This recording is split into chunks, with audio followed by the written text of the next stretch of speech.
Asalaamu calaykum waraxmatullaahi wabarakaatu walaalaha qiimaha iyo qadarinta mudan aad baan idin salaamay meel walba joogtaan rabbi subxaana watacaala ha idin xifdiyo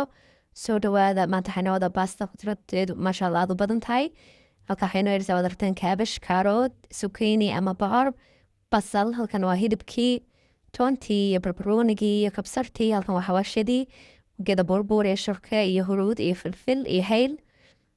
maasha allah tabaaraka allah ka kooban intaa kadibna waxaan islaadayna xagaayo digsiga kadib digsigan dabka soo saaray waxaan kusoo shubtay saliidii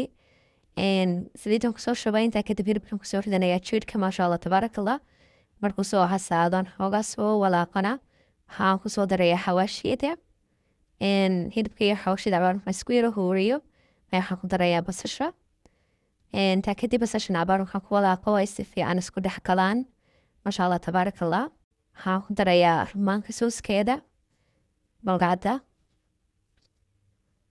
intaa kadibna waxaan soo qaadanayaa khudradii oo dhan baan marku wada darayaa bocorkii karoodkii iyo kaabashkii maasha allah tabaarakallah sida quruxda badan ay isku soo baxeen allahuma baarik dhadhankeedana lagama hadli karayn maasha allah tabaarakallah khudradu aad iyo aad buu fiican tahay halkana waxaan isku soo tumay kabsartii iyo toontii milixda ayaan kusoo daray cabar ayaan isku huurinayaa si khudradu u jilacdo maasha allah